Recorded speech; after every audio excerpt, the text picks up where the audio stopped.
Hello दोस्तों, welcome back to our channel. फिर से आ चुके हैं आप सभी के बीच एक नए प्रैक्टिस सेट के साथ, जिसमें कि आप लोगों का मोस्ट डिमांडेड चैप्टर मैथ को सोल्व करने वाले हैं। इस प्रैक्टिस सेट में हम लोग मैथ को सोल्व करेंगे। सारे क्वेश्चन बहुत ही ज़्यादा इंपॉर्टेंट है।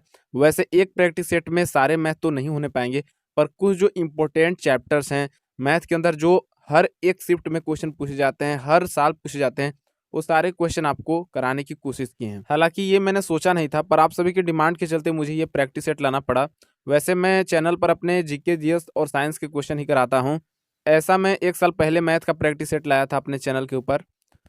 तो आप सभी को यही बोलूँगा कि आज का जो प्रैक्टिस सेट है, मैथ का प्रैक्टिस सेट है, इससे पहले आपको पेन और पेपर लेकर बैठ जाना है, क्योंकि बिना पेन और पेपर उठाए तो भाई मैथ बनेगा नहीं। और दूसरी चीज़, हमारी राइटिंग अच्छी नहीं है, तो हम ज़्यादा जो आंसर है ये टाइप करके ही लाए हैं, आपको समझ में आ जाएगा। ठीक है, एक एक चीज़ आपको समझाने की कोशिश करेंगे। क्वेश्चन कहाँ से आते हैं ये आपको जानना बहुत ज़रूरी है। आपने सिलेबस देख लिया होगा, क्वेश्चन कहाँ से आते हैं। 10th 11th 12th तीनों लेवल के क्वेश्चन आते हैं, मतलब तीनों का सिलेबस तो अलग ही है, आप जानते ही हैं। 10th में मैथ में क्या क्या पढ़ना रहता है, नंबर सिस्टम, एलसीएम, एचसीएफ, ये सब पढ़ना होता है ना। ट्रिग्नोमेट्री भी हल्का फुल्का पढ़ना होता है, हाइट एंड डिस्टेंस पढ़ना होता है, अलजेब्रा, प्रोबेबिलिटी, जो भी आपने 10th में पढ़ा है वही यहाँ पर भी सिलेबस है। 11th 12th के भी हैं। 11th में सेट आपको पढ़ना था, वहाँ पे भी ट्रिग्नोमेट्री पढ़ना था, आपको लॉग पढ़ना था, डिफरेंशिएशन पढ़ना था। 12th में आपको इंटीग्रेशन भी पढ़ना था। सारे क्वेश्चन बनते हैं यहाँ से, मैट्रिक, डिटर्मिनेंट्स। मतलब समझिए सिलेबस कितना टफ बनाया गया है। तीनों मतलब लेवल के आपको एग्जाम में देखने पड़ेगा। मतलब अगर जो कैंडिडेट 10th पास करके इसका एग्जाम का फॉर्म भरे हैं, तो भाई तो आपको थोड़ा सा दिक्कत होगा, क्योंकि 12th का तो सिलेबस अलग है ना। सारा चीज़ हम धीरे धीरे लेकर चलेंगे, क्योंकि मैथ है, एक एक पॉइंट भी मिस्टेक बना देता है आगे चलकर। तो एक एक चीज़ हम समझते चलेंगे। फिजिक्स केमिस्ट्री की तरह नहीं कि जल्दी जल्दी निकल कर भाग गए, ऐसे नहीं करना है। अगर आपके पास टाइम है तभी आप वीडियो देखिए, वरना आप बाद में कभी देख लीजिएगा। ठीक है, तो पेन पेपर लेकर बैठ जाइए, प्रैक्टिस सेट शुरू करते हैं। मोस्ट इंपोर्टेंट टॉप 30 क्वेश्चन है, तो इस क्वेश्चन को आप पहले ध्यान से पढ़िए। आसान क्वेश्चन है, किसी भी क्वेश्चन से डरना नहीं है। आपको यही बोलूँगा कि सबसे पहले, क्योंकि ये प्रैक्टिस सेट है, तो आप पेन पेपर पर एक बार अपने से खुद से बनाने के प्रयास करेंगे, उसके बाद ही मैं आपको बताऊंगा। वैसे भी जब साथ में बनाते हैं तो अलग ही मज़ा आता है। बना कर दिखाइए कौन इसका राइट आंसर होगा और बताइए। मतलब कि पेन पेपर लेकर आपको थोड़ा सा घिसना पड़ेगा, माइंड लगाना पड़ेगा। ठीक है, तो चलिए इसका आंसर बताइए क्या होगा। मेन आपको मैथ में फॉर्मूला याद होना चाहिए। याद क्या अलग से करना है, आपने तो खुद पहले पढ़ा ही है, प्रैक्टिस बस आपको करना है। देखिए, साइन 2a का फॉर्मूला होता है 2 sin a। क्वेश्चन को पहले लिखते हैं, sine 2a equal to 2 sin a। ठीक है, अब यहाँ पर देखिए 2 sin a into cos a. Sine 2a equal to होता है 2 sin a into cos a. याद रखिएगा, क्वेश्चन नोट कर लीजिएगा, और पेपर में आपको अलग से लिख लेना है कि फॉर्मूला होता है साइन 2a का 2 sin a इंटू कॉस ए। अगर आपने पेपर पर इसको लिखा होगा तो आप समझ गए होंगे कि कितना आसान क्वेश्चन है। अब देखिए, ये 2 sin a equal to 2 sin a, मतलब ये कटेगा कि नहीं, इसको हम काट सकते हैं कि नहीं, तो काट दीजिए इसको। 2 sin a equal to 2 sin a, इसको हम काट दिए। अब ये का क्या आ जाएगा, कॉस ए इक्वल टू, बराबर में ये तो कट गया तो 1 आएगा कि नहीं, कॉस ए इक्वल टू 1, इसको लिख दीजिए। ठीक है, ये आप समझ गए। उसके बाद देखिए, कॉस ए इक्वल टू 1, ये कितने डिग्री का मान होता है। ऑप्शन में आप देखिए 0 डिग्री, 60 डिग्री, 30 डिग्री, 90 डिग्री, ये भी आपको याद करना पड़ेगा, नहीं तो वहाँ पर सोचते रह जाइएगा, टाइम चला जाएगा। तो कॉस ए इक्वल टू 1, ये मान होता है कॉस 0 डिग्री का। तो देखिए A equal to 0 degree, first option देखिए इसका राइट आंसर हो जाएगा। नेक्स्ट क्वेश्चन देखिए, सेकेंड नंबर क्वेश्चन ट्रिगो का ही क्वेश्चन है, आसान क्वेश्चन है। यही क्वेश्चन आप गलत कर देते हैं एग्जाम में। यदि 2 sin थीटा इक्वल टू √3, तो cos थीटा का आपको मान बताना है। If 2 sin theta equal to √3, तो cos थीटा का मान आप निकाल कर बताइए। कॉपी में क्वेश्चन को पहले लिखिए, उसके बाद सॉल्व करके आप बताइए। पहले हम क्वेश्चन को लिखेंगे 2 sin थीटा इक्वल टू √3। यहाँ से देखिए sin थीटा का हम मान निकालेंगे, ये आ जाएगा sin थीटा इक्वल टू √3/2। एक फॉर्मूला आप शुरू से ही पढ़ रहे हैं, उसके ऊपर हम इस मान को बैठाएंगे। Sine square theta plus cos square theta equal to 1। Sine theta का मान √3/2 है, तो साइन स्क्वायर थीटा का मान हो जाएगा √3/2 का whole square, plus cos square theta को जैसा का तैसा लिखेंगे, इक्वल टू 1 है तो 1। अब यहाँ से हम कॉस स्क्वायर थीटा का मान निकालेंगे। जैसे कि यहाँ पर √3/2 का स्क्वायर है, तो √3 का स्क्वायर क्या होता है, √9 होता है। 2 का स्क्वायर क्या होता है, 4 होता है। तो √9 और बटा में 4 आ जाएगा। √9 को हम लिखेंगे 3, क्योंकि √9 को हम सॉल्व करेंगे तो क्या आएगा 3, और नीचे है 4, मतलब 3/4। ये आप समझिए, 3/4 plus cos square theta equal to 1। समझ गए। अब हम लिख सकते हैं cos square theta equal to 1 minus 3/4। इतना तो समझ गए। इसको सॉल्व कीजिए। 1 माइनस 3/4 को क्या हम लिखेंगे, तो ये आ जाएगा 4 माइनस 3/4, यानी कि cos square theta equal to 1/4। अब हम cos थीटा को मान यहाँ से निकाल सकते हैं। cos theta equal to square का रूट इधर आ जाएगा, तो cos थीटा इक्वल टू हो जाएगा √1/4 और 1/4 इक्वल टू 1/2। थर्ड ऑप्शन देखिए इसका राइट आंसर हो जाएगा। आसान ही क्वेश्चन था, पर रिवीजन कर लीजिएगा आप, क्योंकि एग्जाम में ऐसे क्वेश्चन आपके रिपीट होते हैं और गलती करके कैंडिडेट आ जाते हैं, मैं देखा हूँ। क्वेश्चन नंबर थर्ड वैसे कोई क्वेश्चन है नहीं, केवल फॉर्मूला है। ये बहुत बार पूछा गया क्वेश्चन है। cos square theta minus cot square theta equal to क्या होगा। जैसे sine square theta plus cos square theta equal to 1 होता है, वैसे ही याद रखिए cosec square theta minus cot square theta equal to 1 होता है। थर्ड ऑप्शन राइट आंसर हो जाएगा। क्वेश्चन था नहीं, पर ऐसे क्वेश्चन आपके एग्जाम में पूछे जाते हैं डायरेक्ट फॉर्मूला से भी। ट्रिग्नोमेट्री के सारे आप फॉर्मूले याद रखिएगा। नेक्स्ट क्वेश्चन, क्वेश्चन नंबर 4, ये भी फॉर्मूला ही है। माध्य माध्यक और बहुलक में क्या संबंध है, the relation between mean median and mode, बताइएगा क्या है। याद रख लीजिएगा 3 माध्यक इक्वल टू बहुलक प्लस 2 माध्य। इसको आपको उलट के भी दे सकता है, बहुलक इक्वल टू 3 माध्यक माइनस 2 माध्य, तो ये भी आपका राइट आंसर होगा। फर्स्ट ऑप्शन देखिए 3 median equal to mode plus 2 mean, बहुत बार पूछा गया क्वेश्चन है। फर्स्ट ऑप्शन देखिए इसका राइट आंसर हो जाएगा। नेक्स्ट क्वेश्चन देखिए क्वेश्चन नंबर 5। क्वेश्चन नंबर 5, एक समबाहु त्रिभुज की भुजा 4 सेंटीमीटर है, उसका क्षेत्रफल ज्ञात करना है।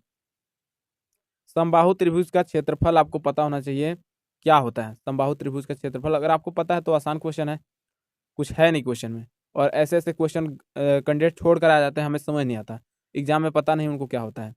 देखिए √3/4a² समबाहु त्रिभुज की जो क्षेत्रफल होती है, ये होती है √3/4a²। बचपन से पढ़ते आ रहे हैं, क्लास 6 से पढ़ते आ रहे हैं। समबाहु त्रिभुज की भुजा यहाँ पर दिया है a इक्वल टू 4 सेंटीमीटर, तो निकाल देंगे √3/4 कर देंगे, गुना में 4 का स्क्वायर कर देंगे, आ जाएगा। क्या होगा √3/4 और 4 का स्क्वायर, यानी कि 4 चौका 16। √3/4 गुना 16, 4 से 16 कटेगा, 4 चौका 16, यानी कि आ जाएगा 4√3 सेंटीमीटर स्क्वायर। ध्यान दीजिएगा सेंटीमीटर स्क्वायर, कहीं कहीं आपको ऑप्शन में सेंटीमीटर क्यों दे देगा, तो उस पर मत मार के आ जाइएगा। ऐसा ऐसा मैं देखा हूँ, ऐसे ऑप्शन में दिया रहता है, तभी आपको बता रहा हूँ। 4 ऑप्शन इसका राइट आंसर हो जाएगा। क्वेश्चन नंबर 6, दो घनों की प्रत्येक भुजा की लंबाई 8 सेंटीमीटर है। इन दोनों घनों को जोड़कर एक घनाभ बनाया जाता है, तो घनाभ का संपूर्ण पृष्ठीय क्षेत्रफल कितना होगा आपको बताना है। 9th में आप फॉर्मूला पढ़े थे घन घनाभ का क्षेत्रफल 2LB + BH + LH। ये देखिए फॉर्मूला आपको उसी पर बनाना है। क्या होगा देखिए, दो घन की प्रत्येक भुजा की लंबाई 8 सेंटीमीटर है और दोनों घनों को जोड़कर एक घना बनाया जाता है। मतलब कि 8 + 8 इक्वल टू दोनों घनों की लंबाई हो जाएगी, घनाभ की लंबाई हो जाएगी 8 + 8 इक्वल टू 16 सेंटीमीटर। अब देखिए फॉर्मूला क्या है, 2LB + BH + LH, तो हो जाएगा 2 कोष्ट में हम इसको लिखेंगे 16 × 8 + 16 × 8 + 8 × 8। क्या हो जाएगा 16 × 8, 2 कोष्ट 128, 16 × 8 128, 8 28 64, प्लस में 64 लिखेंगे। ये हो जाएगा 2 गुना, जोड़ेंगे 128 + 128 + 64, तो ये हो जाएगा 320। अब इसको 2 × 320 को गुना कर दीजिए, 2 0 0, 2 दूना की 4, 2 तिया की 6, यानी कि 640 सेंटीमीटर स्क्वायर क्षेत्रफल है। Centimetre square 640 centimetre square, second option इसका राइट आंसर हो जाएगा। नेक्स्ट क्वेश्चन, क्वेश्चन नंबर 7 देखिए, यदि वृत्त की परिधि 22 सेंटीमीटर है तो इसका क्षेत्रफल क्या होगा। कई बार पूछा गया क्वेश्चन है, सारा क्वेश्चन इंपॉर्टेंट है, प्रीवियस ईयर के क्वेश्चन है। पहले हम लिखेंगे क्वेश्चन, वृत्त की परिधि इक्वल टू फॉर्मूला होता है 2πr। वृत्त की परिधि दिया हुआ है 22 सेंटीमीटर, लिखेंगे 22 इक्वल टू 2πr। यहाँ से हम r का मान निकालेंगे, इस प्रकार से निकालेंगे। 22 को 22 लिखेंगे, 2 गुना पाई का मान 22/7, ये चीज़ लिखेंगे।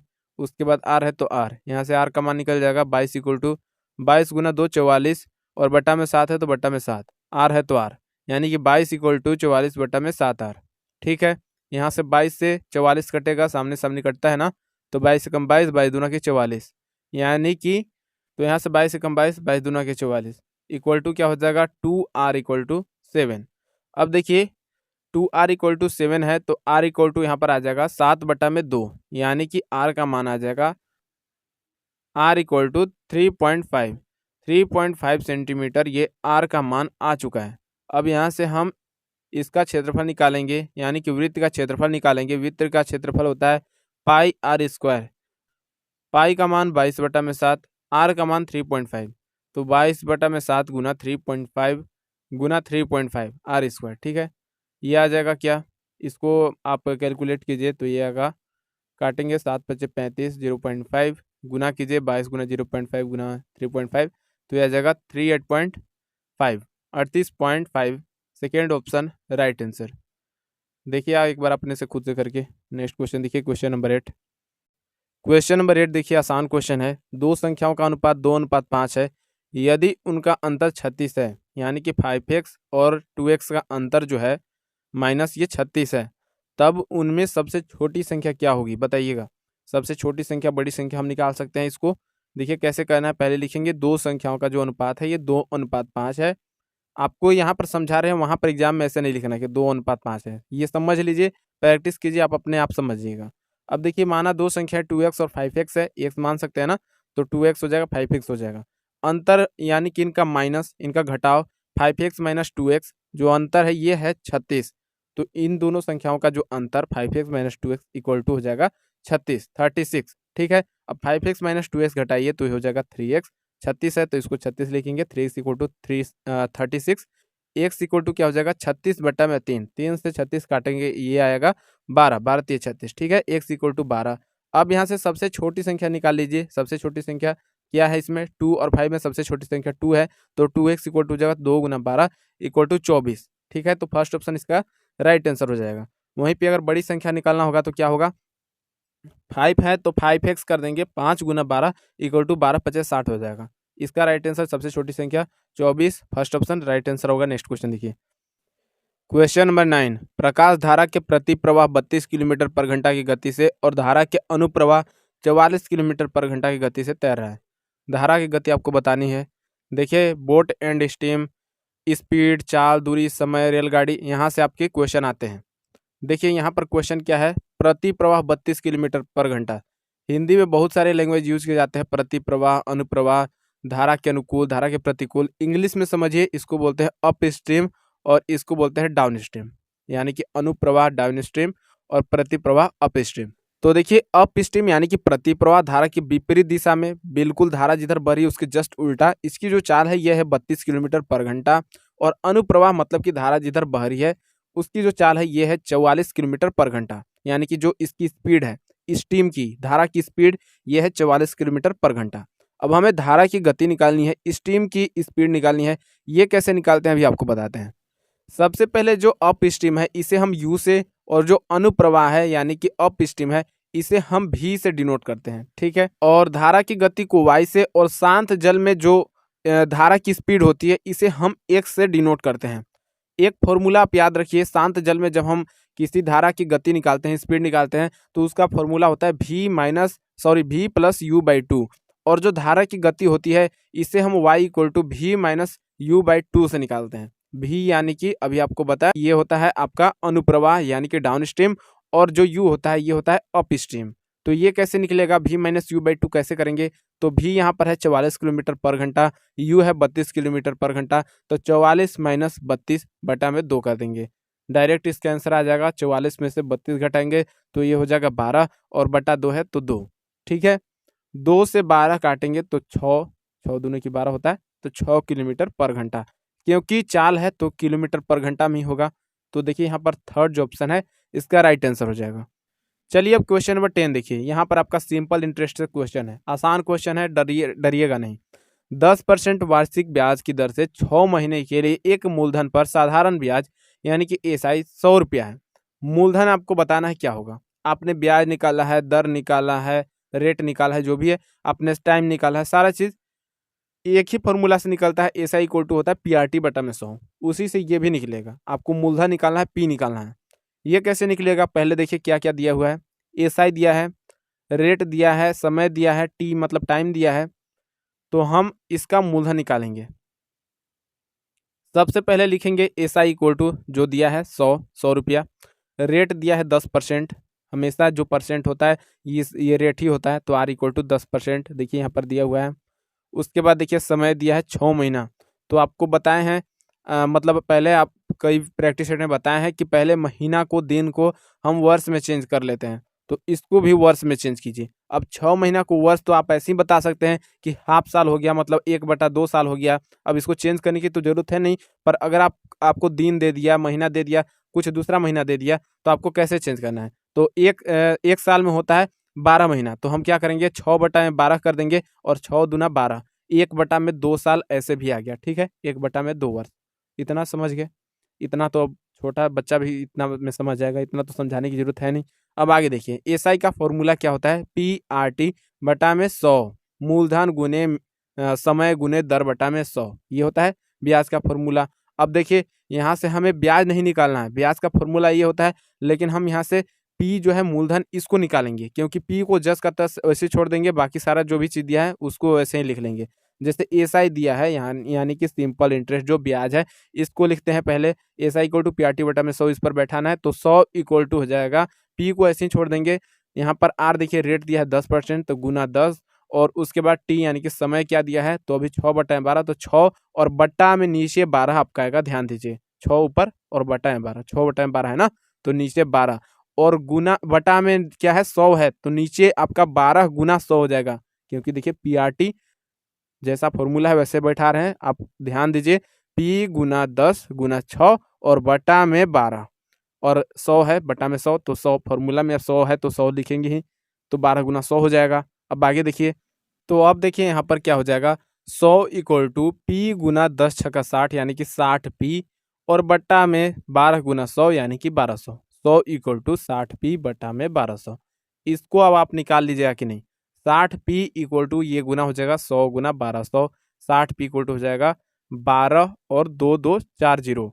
ठीक है, 60 पी इक्वल टू ये आपका हो जाएगा 120,000। ठीक है, पी इक्वल टू लिख देंगे 120,000 बटा में 60, जीरो से जीरो कट जाएगा, 6 से 12,000 काटेंगे, ये आ जाएगा 2,000, तो राइट आंसर देख लीजिए आपका यहाँ पर आ गया 2,000। ठीक है, नेक्स्ट क्वेश्चन देखिए।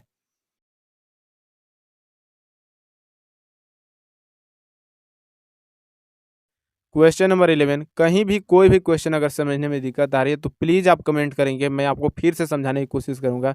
वैसे सारे क्वेश्चन बच्चे वाले क्वेश्चन हैं, एक भी क्वेश्चन अगर आप पहले भी थोड़ा सा भी मैथ पढ़े हैं तो आप बना लीजिएगा।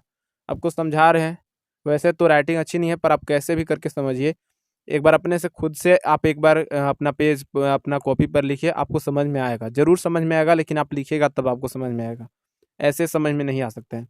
ठीक है, तो क्वेश्चन नंबर 11, यदि ए व बी एक कार्य को यानी कि एक किसी काम को 20 दिन तथा 30 दिन में समाप्त कर देते हैं, खत्म कर देते हैं, 20 दिन और 30 दिन में काम अपना खत्म कर देते हैं, तो दोनों मिलकर जब दोनों मिल जाते हैं तो उस काम को कितने दिन में समाप्त कर सकेंगे? वर्क एंड टाइम, कार्य और समय, यहाँ से आपके क्वेश्चन पूछे जाते हैं, एक दो क्वेश्चन हमेशा आता है, तो आप देख लीजिए। देखिए, ऐसा क्वेश्चन आपको कैसे बनाना है, सब इसके दो तरीके आपको बताते हैं। वैसे जो मेन मेथड है, आपको ट्रिक भी बताएंगे, मेन मेथड इसको कैसे निकालते हैं, तो ये देखिए आपको बताते हैं, ऐसे ही बताते हैं, लिखते नहीं है, आपको बताते हैं। ये 20 दिन है, ये 30 दिन है, और दोनों मिल जाते हैं, मतलब इनको जोड़ेंगे, 1/20 प्लस 1/30 इक्वल टू क्या आएगा, 20 और 30 का जब आप एलसीएम लीजिएगा तो ये आएगा 60। अपने से मैं बता रहा हूँ, कहीं लिख नहीं रहा हूँ, अपने से आप बताइए 20-30 का जब एलसीएम लीजिएगा तो क्या होगा, ये तो निकालने की जरूरत है, 20-30 का 60 होगा ना, दोनों से कट रहा है, तो 20 तिहाई के 60 और 30 दूना के 60, यानी कि 5/60, और 5 से 60 जब काटेंगे तो 12×5 = 60, यानी कि 12 दिन इसका राइट आंसर हो जाएगा। 12 दिन में दोनों मिलकर समाप्त कर देंगे। अब आपको ट्रिक के साथ बता रहे हैं इसको कैसे करना है। ट्रिक के लिए आपको बस एक छोटी सी फॉर्मूला की ज़रूरत है, याद करना चाहो तो कोई बड़ा चीज़ नहीं है, दुनिया में कोई भी चीज़ बड़ा नहीं होता है अगर आप उसको करना चाहो तो। ये फॉर्मूला है XY बटा में X प्लस वाई, ये कोई फॉर्मूला है, आप ही खुद बताओ, इसे आप याद रख सकते हो ना, यहाँ से आपके 1 नंबर तो एग्जाम में मिल जाएंगे, तो उसके लिए तो कम से कम याद रख लो। XY बटा में X प्लस वाई, यानी कि X और Y आप जान ही गए होंगे, यहाँ पर क्या है, X है 20 और Y है 30, तो हम इसी पर बैठाएंगे, XY यानी कि 20 गुना 30 और बटा में X प्लस वाई यानी कि 20 प्लस 30। अब 20 गुना 30 होता है 600, और 20 प्लस 30 को जोड़ेंगे तो ये होता है 50। ठीक है, 20 जीरो 20 तिहाई की 60 यानी कि 600, और 20-30 जोड़ेंगे तो ये आ जाएगा 50। 600 बटाएं 50, और 50 से 600 काटिएगा, जीरो से जीरो कटेगा, और 5 से 60, 12×5 = 60, तो फिर वैसे ही आपका 12 ही आंसर आएगा। ये मैं आपको पहले ही बता दे रहा हूँ, आप इसको याद कर लीजिए, यहाँ से आपके क्वेश्चन बनते हैं, मैं आपको दोनों मेथड समझा दिया, जो आपको अच्छा लग रहा है आप अपने पेपर पर नोट कर लीजिए। ठीक है, थर्ड ऑप्शन इसका राइट आंसर हो जाएगा। नेक्स्ट क्वेश्चन देखिए, क्वेश्चन नंबर 12, अलग अलग अंकों वाली 9 अंकों की कुल संख्या ज्ञात कीजिए। इसको आप कैसे ज्ञात कर सकते हैं, कैसे फाइंड करते हैं? Find the total number of 9 digit with different digit. ये क्वेश्चन आपके एमसीक्यू में इसी प्रकार के पूछे जाते हैं। यहाँ से आप और भी क्वेश्चन बना सकते हैं। 9 अंकों की कुल संख्या ज्ञात करनी है तो आप कैसे ज्ञात कर सकते हैं, उसके क्या फॉर्मूले हैं, कितने भी अंकों की संख्या को ज्ञात करना है, निकालना है, तो आपका एक फॉर्मूला है 9 गुना 9 का फैक्टोरियल। ये देखिए सेकेंड ऑप्शन इसका राइट आंसर हो जाएगा। बाकी इसके जो भी आपके न्यूमेरिकल हैं, आपको हो सकता है मैं अगले प्रैक्टिस सेट में करा दूं, तो आप याद रखिएगा, इससे आप निकाल सकते हैं। Next question, question number 13। Question number 13 AP से क्वेश्चन है। 10th के ही सारे सिलेबस हैं, 10th के ही सारे क्वेश्चन है, एक भी बाहर का नहीं है। हालांकि आपके 11th 12th के भी क्वेश्चन आते हैं। देखिए क्या है, श्रेणी 7 10 13 16 के किस पद पर 40 होगा, ये आपको बताना है। यानी कि यहाँ पर देखिए पहले हम लिखेंगे क्या क्या दिया है, उसको पहले हम लिखेंगे। जैसे कि ए एन दिया हुआ है, आप 10th में पढ़े हैं ना। अब डीप में इतना डीपली समझाने की जरूरत नहीं, क्योंकि आप पढ़े हैं, अभी हाल में ही पढ़े हैं। कोई अलग से आप ये नहीं कि अब मतलब अलग से आपको एक एक चीज़ आपको बताना पड़ेगा। ए एन इक्वल टू है 40, हमको एन निकालना है, तो उसका फॉर्मूला आपको पता होना चाहिए। ए एन इक्वल टू होता है A plus N minus 1 into D. A N दिया है 40, ए वन दिया है 7, ए टू दिया है 10, यहाँ से डी निकाल लेंगे। डी होता है ए टू माइनस ए वन, यानी कि 10 में से 7 घटाएंगे, 10 माइनस 7 करेंगे तो ये हो जाएगा 3।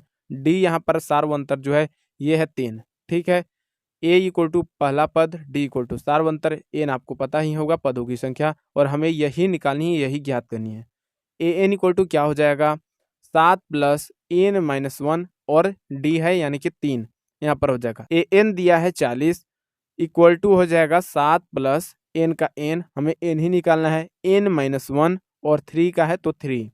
अब आगे देखिए यहाँ से हम कैसे निकालेंगे, तो यहाँ से हम निकालेंगे, इसको कर देंगे 40 equal to 7 plus 3n minus 3, हो जाएगा 40 minus 7 equal to 3n minus 3। ये हो जाएगा 40 में से जब 7 घटाएंगे तो ये हो जाएगा, 40 में से 7 घटाएंगे तो 33, 33 और माइनस 3 इधर आएगा तो प्लस 3 इक्वल टू 3n, यानी कि 3n इक्वल टू 36। ठीक है, n इक्वल टू 36 बटा में 3, यानी कि 3 से 12 12 तिहाई 36, यानी कि 12 जो इसका सेकेंड ऑप्शन है ये राइट आंसर हो जाएगा।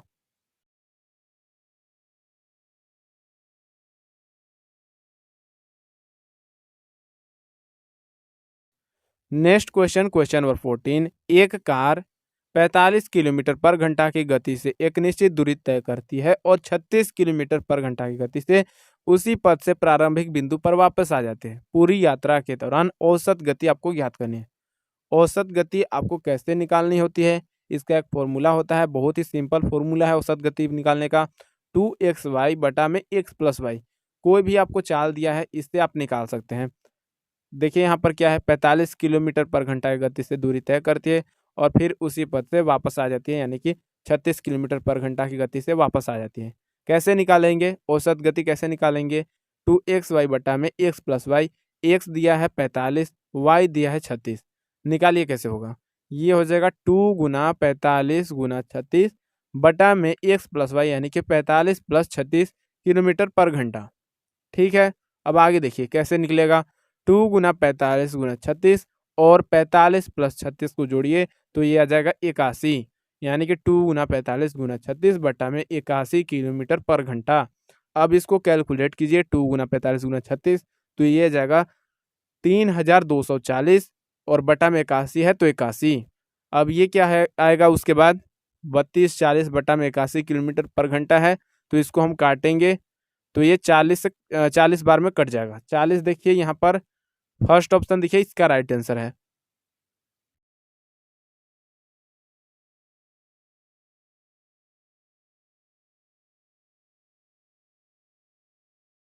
क्वेश्चन नंबर 12, परसेंटेज से क्वेश्चन। यहाँ पर देखिए लाभ प्रतिशत आपको निकालना है, प्रॉफिट परसेंटेज आपको फाइंड करना है। देखिए क्या क्या दिया हुआ है, 12 पेन का जो क्रय मूल्य 8 पेन के विक्रय मूल्य के बराबर है। मतलब कि जो यहाँ पर कॉस्ट प्राइस है ये है 8 और जो सेलिंग प्राइस है यानी कि जो बेचने का, जो विक्रय करने का मूल्य है ये है 12। CP equal to 8, SP equal to है 12। लाभ कितना का हो रहा है, हम खरीदे हैं 8 में और बेच रहे हैं 12 में। अब आप बताइए कितना के आपको लाभ होगा। 8 में खरीदे, 12 में बेच दिए, कितना का लाभ आपको मिला।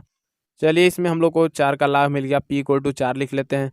अब लाभ प्रतिशत का फॉर्मूला आप याद कर लीजिए। लाभ परसेंटेज इक्वल इक्वल टू क्या होता है, लाभ गुना 100 बटा में क्रय मूल्य, यानी कि जितना का हम लोग खरीदे हैं उसको बटा में लिखते हैं।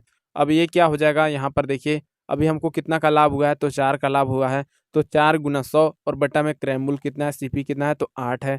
अब इसको 4 से 8 काटेंगे तो 4 दूनी के 8 और 2 से 100 काटेंगे तो 50, और ये 50% आपका प्रॉफिट हो चुका है, लाभ परसेंट निकल चुका है। फर्स्ट ऑप्शन देखिए इसका राइट आंसर है। नेक्स्ट क्वेश्चन, क्वेश्चन नंबर 16, 25 और 81 के बीच माध्य समानुपाती ज्ञात करना है। रेशियो एंड प्रोपोर्शनल से क्वेश्चन पूछे जाते हैं, समानुपाती ज्ञात करना है आपको। बताइए आता है क्वेश्चन मध्य समानुपाती ज्ञात करने के लिए, चौथा समानुपाती ज्ञात करने के लिए आपको पता होना चाहिए मध्य समानुपाती का फॉर्मूला होता है √AB। इसको हम दूसरे मेथड से भी निकाल सकते हैं, लेकिन ये फॉर्मूला आप याद रख लीजिए। फॉर्मूला नहीं, ये एक ट्रिक ही है मान के चलिए। √AB से आप इसको निकाल सकते हैं। A है 25, B है 81, इसको हम निकालेंगे √25 गुना 81, तो मध्य समानुपाती निकल के आ जाएगा 25 गुना 81। जब इसको गुना कीजिएगा तो ये आ जाएगा 2025, √2025। अब √2025 इक्वल टू ये आ जाएगा 45। तो थर्ड ऑप्शन देखिए इसका राइट आंसर हो जाएगा। ये तो ट्रिक हो गया, इसका रूल क्या है ये आप समझ लीजिए, क्योंकि मेन आपको रूल पता होना चाहिए। ये तो आप अगर जो भी आपको पसंद पड़ रहा है उससे आप निकाल सकते हैं, कोई दिक्कत होने वाला नहीं है। यहाँ पर देखिए 25 और 81 के बीच का समानुपाती ज्ञात करना है, यानी कि बीच का अनुपात ज्ञात करना है। रेशियो एंड प्रोपोर्शनल, तो बीच का प्रोपोर्शनल आपको निकालना है। तो 25 और अनुपात है, इसको हम बीच के जो अनुपात है इसको समानुपाती को हम x मान सकते हैं। तो x, फिर उसके बाद समानुपात है यानी कि प्रोपोर्शनल, और फिर x, और ये आपका लास्ट में आके आ जाएगा 81। तो बीच वाले हमको x मानना होता है। ये देखिए इसको और इसको गुना कर देते हैं, x² इक्वल टू हो जाएगा 25 गुना 81। ठीक है, अब x इक्वल टू वही बात है √25 गुना 81 हो जाएगा, और सेम वही आंसर इसका आ जाएगा। तो ये है मेन तरीका ये निकालने का। ठीक है, ऐसे प्रोपोर्शनल निकालते हैं। जैसा आपको पूछेगा मध्य समानुपाती, चौथा समानुपाती, तो चौथा को x मानेंगे। बीच का पूछ रहा है तो बीच को x मानते हैं।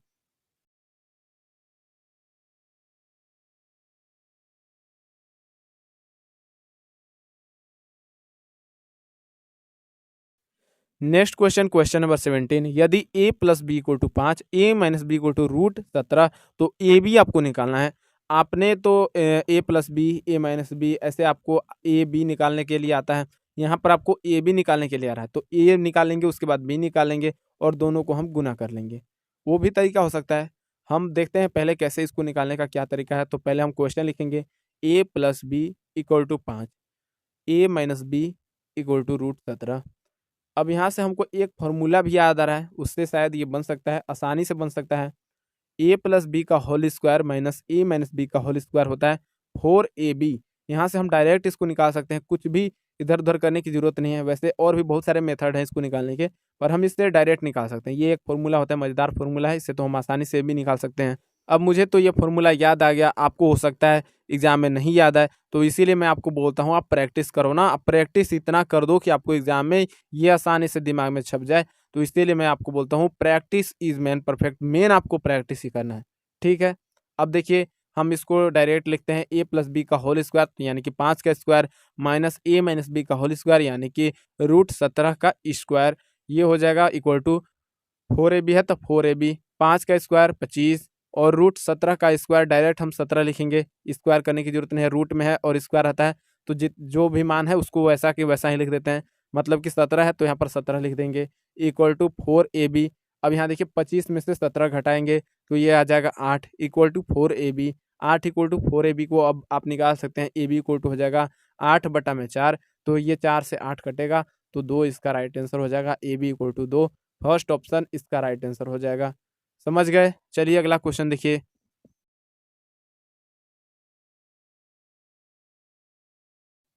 क्वेश्चन नंबर 18 बहुत ही आसान क्वेश्चन है। आंकड़ों का बहुलक ज्ञात करना है। माध्यम माध्यक बहुलक 10th में ही आप पढ़े होंगे। इतने आसान क्वेश्चन आपके एग्जाम में आते हैं, फिर भी कैंडिडेट एग्जाम के समय मतलब आसान भी क्वेश्चन को मैथ में गलत करके आते हैं। मैथ एक ऐसा सब्जेक्ट है कि आपको मतलब प्रैक्टिस रोज रोज करना होता है, ठीक है। पढ़िए फिर प्रैक्टिस कीजिए। अब बहुलक निकालना कोई बड़ी चीज़ नहीं है, ये इस प्रकार से आपको मान दिया रहेगा 3 5 8 7 इस प्रकार से, और भी कोई मान दे सकता है। इसमें आपको बहुलक माध्य माध्यक आपको कुछ भी निकालने के लिए बोल देता है। ज़्यादा माध्यक आते हैं, बहुलक भी कभी कभार देते हैं, माध्य भी देते हैं, ज़्यादातर माध्यक देते हैं, तो आपको क्वेश्चन करा देंगे। देखिए बहुलक कैसे निकालते हैं, बहुलक होता है जो भी इस मान में सबसे बार सबसे ज़्यादा आने वाली संख्या है वही इसका राइट आंसर हो जाएगा। बहुलक वही होता है सबसे बार आने वाली संख्या। सबसे अधिक बार कौन सी संख्या है इसमें, 2 देखिए, 3 देखिए, 4 देखिए, कौन सी संख्या ज़्यादा है? 3 4 4 देखिए, 1 2 3 4 देखिए यहाँ पर 3 बार आया हुआ है शायद, 1 2 3 4, मतलब सबसे ज़्यादा 4 ही संख्या हमें लग रहा है। एक बार आप भी देखिए कौन सी संख्या ज़्यादा है। हमारे अनुसार यहाँ पर 4 जो है ये सबसे अधिक बार संख्या है इसमें से। कन्फर्म नहीं हूँ पर एक बार अपने से देखिए, तो हमें तो 4 ही लग रहा है, तो 4 ही इसका राइट आंसर होगा। सबसे अधिक बार जो संख्या है इसमें वही इसका राइट आंसर होगा, मैं आपको बता देता हूँ, ठीक है। तो थर्ड ऑप्शन इसको टिक लगाते हैं, थर्ड ऑप्शन इसका राइट आंसर है। क्वेश्चन नंबर 19, समीकरण आपको दिया गया है equation X square plus 7x plus 12 equal to 0, इसके मूल ज्ञात करने हैं। द्विघात समीकरण में आपने पढ़ा होगा। ये कैसे निकालते हैं, पहले हम क्वेश्चन को लिखते हैं, जैसे हर क्वेश्चन को लिखते हैं इसको भी लिखेंगे। तो X square plus 7x plus 12 equal to 0। अब देखिए इसको कैसे निकालते हैं, आप एक फॉर्मूला पढ़े होंगे मूल निकालने के। एक्स इक्वल टू होता है minus B plus minus root B square minus 4ac बटा में 2a। अगर आप नहीं पढ़ेंगे तो इसमें मैं कुछ नहीं कर सकता। कितने बार आपके टीचर कराए होंगे फिर भी आप नहीं पढ़े होंगे, इसमें आपकी गलती है। अब देखिए यहाँ पर ए है 1, बी है 7, सी है 12। मुझे तो इतना उम्मीद है आप ये फॉर्मूला पढ़े होंगे, और नहीं पढ़े होंगे तो याद कर लीजिए। अब देखिए यहाँ पर सारा कुछ निकल के आ गया है ए बी सी। अब इसी फॉर्मूला पर इसको बैठाएंगे, माइनस बी यानी कि -7 प्लस माइनस लिखेंगे, रूट बी स्क्वायर यानी कि 7 का स्क्वायर डायरेक्ट लिखेंगे 49। अब इतना तो कराने की जरूरत नहीं, डायरेक्ट इसको लिखेंगे 49, बच्चा तो कोई है नहीं इसमें समझने वाला। तो माइनस उसके बाद देखिए सी है बी स्क्वायर माइनस 4ac यानी कि ए है 1 और सी है 12, तो 4 गुना 12, 12 चौक 48, तो 49 माइनस 48 हो जाएगा, और बटा में 2 डायरेक्ट हम लिखेंगे -7 प्लस माइनस रूट 49 माइनस 48 बटा में 2। अब देखिए आगे इक्वल टू ये हो जाएगा -7 प्लस माइनस 49 में से 48 यानी कि 1, तो रूट 1 बटा में 2। अब देखिए आपको कैसे निकालना होता है, पहले एक बार प्लस करेंगे उसके बाद एक बार माइनस करेंगे, जैसे -7 प्लस 1 बटा में 2, क्योंकि रूट 1 इक्वल टू 1। उसके बाद फिर हम माइनस करेंगे, जैसे -7 माइनस रूट 1 का 1, -7 माइनस 1 बटा में 2। अब ये क्या आ जाएगा, ये आ जाएगा -6 बटा में 2, और ये आ जाएगा -8 बटा में 2, 2 तिया 6 और 2 चौका 8, -3 और -4। सेकेंड ऑप्शन देखिए इसका राइट आंसर हो जाएगा। नेक्स्ट क्वेश्चन देखिए, क्वेश्चन नंबर 20 बहुत ही ज़्यादा इंपॉर्टेंट क्वेश्चन है, कई बार पूछा जाता है एग्जाम में। tan 1 degree, tan 2 degree, tan 3 degree dot dot dot tan 89 degree का मान आपको बताना है। सबसे पहले जैसा कि हम हर क्वेश्चन में करते हैं, पहले क्वेश्चन को हम जैसा कि तैसा लिखते हैं, तो यहाँ पर पहले क्वेश्चन को लिखेंगे tan 1 degree, tan 2 degree, tan 3 degree dot dot dot tan 89 degree. अब देखिए इसके बाद क्या करेंगे, इसको हम लिख सकते हैं इस प्रकार से tan 1 degree, tan 2 degree, tan 3 degree dot dot dot. अब यहाँ पर tan 89 डिग्री है, तो आपको पता है इसके बीच में बहुत सारी संख्याएं आएंगी, 89 तक है ऐसे गया है ना, 1 2 3 4 5 6 ऐसे 10 11 सब आएगा कि नहीं बीच में, तो tan 45 भी एक जगह आएगा, tan 46 भी आएगा। तो हम इसको लिखेंगे dot dot dot tan 45 degree, tan 46 degree dot dot dot tan 89 degree. आएगा ना बीच में tan 45 46 आएगा कि नहीं, 89 तक है तो आएगा। हम इसलिए लिख रहे हैं क्योंकि हमें इसका मान पता है, tan 45 का होता है 1। इसके बाद हम सारा इसको सॉल्व कर लेंगे। अब देखिए क्या होगा, फिर से लिखेंगे tan 1 degree, tan 2 degree, tan 3 degree. उसके बाद देखिए tan 45 को 1 लिखेंगे क्योंकि इसका मान होता है 1। अगर आप नहीं पढ़े हैं तो आपकी गलती, आसान क्वेश्चन है, कुछ है नहीं। उसके बाद देखिए tan 46 को हम लिखेंगे tan 90 डिग्री माइनस 44, 90 में से 44 घटेगा तो tan 46 डिग्री ही आएगा। और tan 89 डिग्री को भी हम लिख सकते हैं tan 90 डिग्री -1 यानी कि 89 डिग्री इसका भी हो जाएगा 90 डिग्री -1 करेंगे तो 89 हो जाएगा। तो इसको हम इस प्रकार से भी लिख सकते हैं, टेन 90 डिग्री -1। उसके बाद देखिए अगला प्रोसेस। अब इसका आगे का प्रोसेस बहुत ही आसान है दोस्तों, समझिएगा। जैसा का तैसा लिखेंगे, ten 1 degree, tan 2 degree, ten 3 degree, 1 है तो 1 गुना टेन 90 डिग्री -44। ये क्या हो जाएगा, ये हो जाएगा कॉट 44 डिग्री, यानी कि कॉट 44 डिग्री होगा ना, इतना तो पढ़े है ना। टेन 90 डिग्री -1 है तो इसको हम फिर लिखेंगे कॉट 1 डिग्री। एक फॉर्मूला आप पढ़े होंगे, tan theta into cot theta equal to 1 होता है। तो इसको हम ऐसे भी तो लिख सकते हैं, टेन 1 डिग्री को लिख सकते हैं ना, tan 1 degree dot cot 1 degree, क्योंकि tan theta into cot theta equal to 1 ही होता है। तो हम इसको इस प्रकार से भी लिख सकते हैं, कोई दिक्कत नहीं है। इसको इस प्रकार से लिख देते हैं, tan 1 degree into cot 1 degree, tan 2 degree into cot 2 degree. बीच में इतना तो लिखने नहीं पाएंगे, तो जितना भी है, जितना लिख पाते हैं उतना ही लिख रहे हैं। Dot dot dot tan 44 degree dot cot 44 degree. अब इतना तो हम जानते हैं कि tan theta into cot theta equal to 1 होता है। तो यहाँ पर भी 1 हो जाएगा, यहाँ पर भी 1 हो जाएगा। 1 1 1 1, यानी कि 1 गुना 1 गुना 1 गुना 1, 1 ही आएगा। आगे कितना भी गुना कीजिए, 1 से 1 गुना कीजिएगा तो 1 ही तो आएगा। सेकेंड ऑप्शन देखिए इसका राइट आंसर हो जाएगा। नेक्स्ट क्वेश्चन, क्वेश्चन नंबर 21 देखिए, समझ गए होंगे। नहीं समझेंगे तो आप बताइएगा, मैं फिर से समझाने की कोशिश करूँगा। बहुत सारे क्वेश्चन आते हैं दोस्तों, बनते हैं मैथ से। एक प्रैक्टिस सेट में तो उतना कराना मुश्किल है, फिगर से भी क्वेश्चन आते हैं। ये क्वेश्चन है, यदि घड़ी के में समय 4 बजे हैं, शाम के 4 बजे हैं, तो घड़ी की सुई एवं मिनट की सुई के बीच कोण क्या होगा। बहुत ही आसान क्वेश्चन है दोस्तों, आपको कुछ नहीं करना है इसमें। पहले हम घड़ी बना लेते हैं। पहले देखिए इस प्रकार का गोला, फिर उसके बाद इस प्रकार के मिनट सेकेंड की सुई, ठीक है। घंटे और हाँ मिनट की सुई बनाएंगे। उसके बाद हम टाइम को नोट कर लेते हैं, 3 6 9 12। ये घड़ी बनकर तैयार हो चुका है। 3 के बाद यहाँ पर 4 बज रहा है, पूरे 4 बज रहे हैं, शाम के 4 बज रहे हैं, ठीक है। घड़ी बन चुका है ना। अब ये तो आप जानते होंगे कि घड़ी की ये पूरी सुई का जो कोण होता है ये 360 डिग्री होता है, 360 डिग्री होता है। अब एक कोण के बीच का मान हम निकालेंगे कितना डिग्री होगा, तो 360 और टोटल होता है 12, 12 घंटे। तो हम इसको निकालेंगे 360 डिग्री बटा 12, 12 से 360 कटेगा, 12 तेज 36 और 0 का 0, यानी कि 30 डिग्री। यानी कि हर एक कोण 3 से 4 के बीच, 4 से 5 के बीच, 1 से 2 के बीच 30 डिग्री का मान आता है। समझ गए। कितना भी हो, 12 से 1 के बीच, 3 से 4 के बीच, 5 से 6 के बीच, 6 से 7 के बीच, 8 से 9 के बीच, 9 से 10 के बीच, 10 से 11, 11 से 12, हर एक कोण के बीच का मान 30 डिग्री होता है। अब हमें निकालना है, शाम के 4 बजे हैं, मतलब कि 30 डिग्री गुना की 4 कर देंगे, 30 चौका 20 से 120 डिग्री। 4 ऑप्शन देखिए इसका राइट आंसर हो जाएगा, कुछ है नहीं क्वेश्चन में, 4 option right answer. Next question देखिए, क्वेश्चन नंबर 22। देखिए मैथ आपको पहले से टफ लगता है, लेकिन जब कोई अच्छे से समझा देता है तो आपको वही क्वेश्चन बिल्कुल आसान लगता है। तो कमेंट में आप में से बहुत सारे कैंडिडेट ऐसे बोलेंगे कितने आसान क्वेश्चन आप क्यों करा रहे हो, ऐसे क्यों क्वेश्चन कराए। देखो भाई, आप समझ लिए तो आपके लिए आसान है। बहुत सारे कैंडिडेट ऐसे होंगे जो बोलेंगे कि इतने टफ क्वेश्चन नहीं आते हैं, फालतू के कमेंट करेंगे, तो मुझे उनसे कोई मतलब नहीं है। अगर आपको देखना है तो अच्छी बात है, नहीं तो कोई बात नहीं है।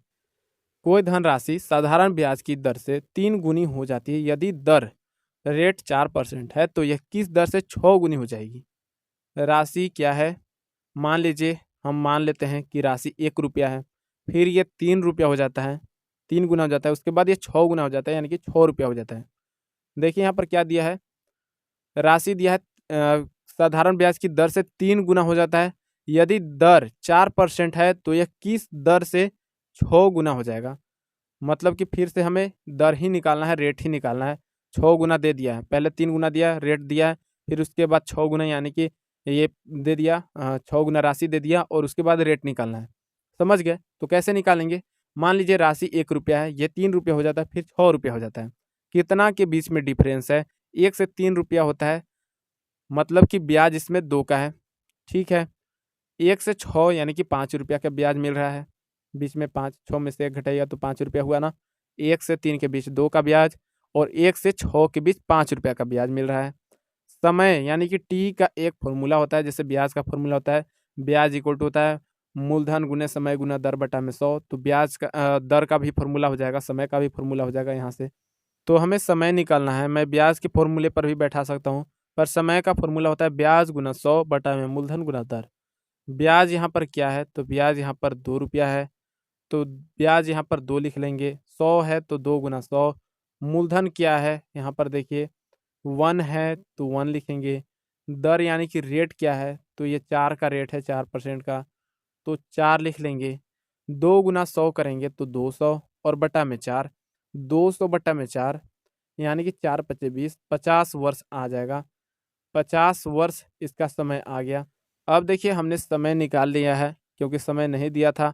अब उसके बाद हमें रेट निकालना है, तो हम रेट निकाल सकते हैं क्योंकि हमें हमें समय निकल चुका है, हम समय निकाल लिए हैं। अब देखिए हम कैसे निकालेंगे, समय कैसे निकालेंगे, और सॉरी दर कैसे निकालेंगे। तो पहले 50 जो लिखा है समय को यहाँ पर लिखेंगे 50 इक्वल टू जैसा था, उसके बाद 5 रुपया ब्याज हो गया था तो 5 लिखेंगे। उसके बाद गुना 100 करेंगे, बटा में मूलधन 1 है तो 1, और दर निकालना है तो गुना दर लिख लेंगे, या फिर इसको 1 मान सकते हैं। दर को दर ही लिखने देते हैं, ज़्यादा ऐसे कन्फ्यूजन हो जाएगा तो दर ही छोड़ देते हैं। उसके बाद देखिए क्या हो जाएगा, 1 गुना दर, तो ये तो दर ही होगा, 1 का तो कोई वैल्यू है नहीं। इसको हम गुना करेंगे तो 50 दर इक्वल टू हो जाएगा 500, 100 गुना 5, 50 दर इक्वल टू 500। तो 1 दर यानी कि दर इक्वल टू क्या हो जाएगा 500 बटा में 50, 0 से 0 कटेगा और 5 से 50 10% में कट जाएगा। ठीक है, तो इसका जो दर है हमेशा परसेंटेज में होता है, तो 10%। सेकेंड ऑप्शन देखिए इसका राइट आंसर हो जाएगा। आसान क्वेश्चन था ना, समझने में कहीं दिक्कत हुआ एक बार फिर से समझा दे आपको। राशि है 1 रुपया मान के चलिए, उसके बाद ये 3 रुपया होता है, उसके बाद 6 रुपया हो जाता है। 1 से 3 के बीच 2 का, 1 से 6 के बीच 5 रुपया का ब्याज आपको मिलता है। ठीक है, यहाँ से हमें पहले समय निकालना होगा क्योंकि समय नहीं दिया है, तो समय निकालेंगे। समय का फॉर्मूला होता है ब्याज गुना 100 बटा में मूलधन गुना दर। 2 गुना 100 करेंगे बटा में 1 गुना 4 जो भी दिया हुआ है यहाँ पर देख सकते हैं। उसके बाद ये जब हम काटेंगे तो आएगा 50 वर्ष, 50 साल। उसके बाद देखिए हमें यहाँ से दर निकाल लेंगे, 50 अभी समय निकल गया तो 50 इक्वल टू 5 गुना 100 इसी फॉर्मूले पे, और नीचे 1 गुना दर। तो इस प्रकार से दर यहाँ पर 10% आ जाएगा जो कि सेकेंड ऑप्शन में है। ठीक है, अब तो आप समझ गए होंगे। तो नेक्स्ट क्वेश्चन देखिए, क्वेश्चन नंबर 23। पहली 12 प्राकृतिक संख्याओं का औसत क्या है। एवरेज से भी क्वेश्चन आते हैं, ऑप्शन में आपके आंसर दिए गए हैं। अब आपको पहले सॉल्व करके आंसर लाना है। देखिए पहली 12 प्राकृतिक संख्या क्या क्या हो सकती है, तो सारी प्राकृतिक संख्या ही हैं, जीरो के छुड़ाकर 1 2 3 4 5 6 7, ये सारी प्राकृतिक संख्या नेचुरल नंबर होती है। इतना तो पढ़े हैं ना नंबर सिस्टम में।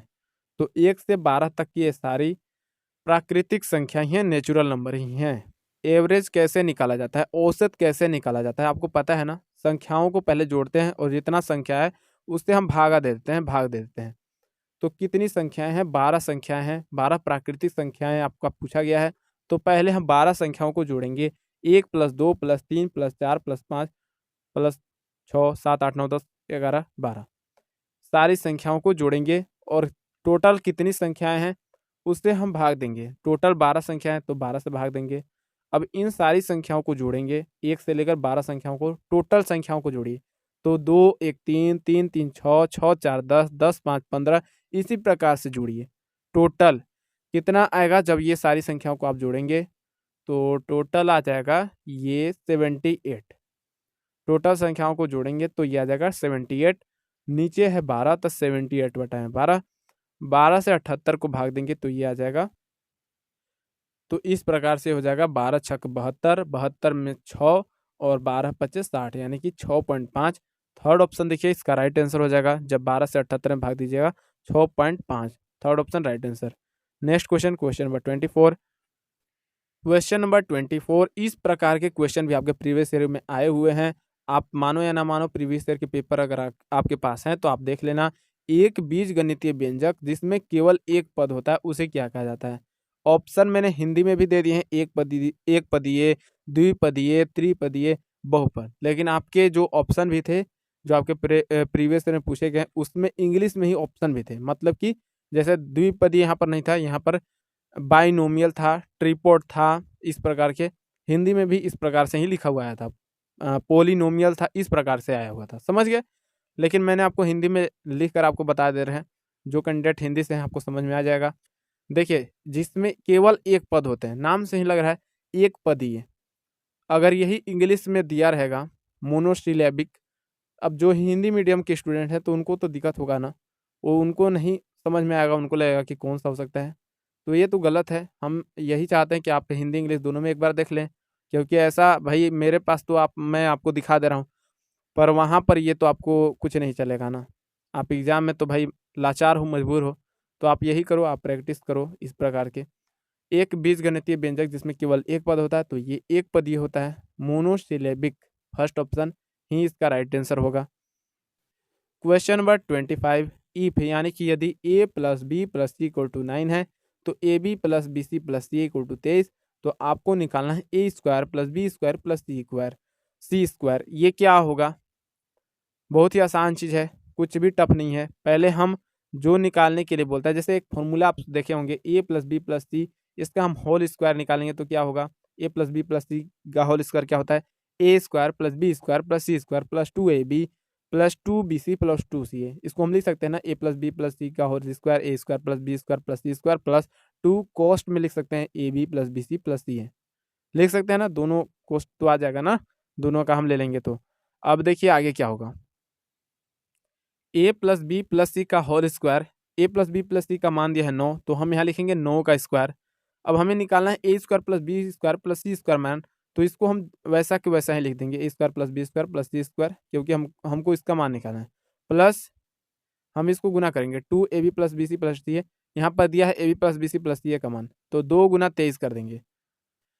सारी चीज़ें क्वेश्चन में ही है, अलग से कहीं से नहीं ला रहा हूँ। आप ध्यान से क्वेश्चन के देखोगे तो आपको समझ में आएगा। मैं मानता हूँ मुझे मैथ अच्छे से पढ़ाना नहीं आता, फिर भी मैं आपके लिए प्रयास कर रहा हूँ हर एक चीज़ को अच्छे से डिटेल में समझा सकूँ। देखिए यहाँ पर क्या आ जाएगा, 9 square equal to A square plus B square plus C square plus 2 गुना 23। अब इसको सोल्व कर पाइएगा ना। 9 का स्क्वायर क्या हो जाएगा, 81 equal to A square plus B square plus C square, वैसा के तैसा ही लिखेंगे जैसा है, क्योंकि इसी का तो मान निकालना है। प्लस 30 गुना 2 यानी कि 46।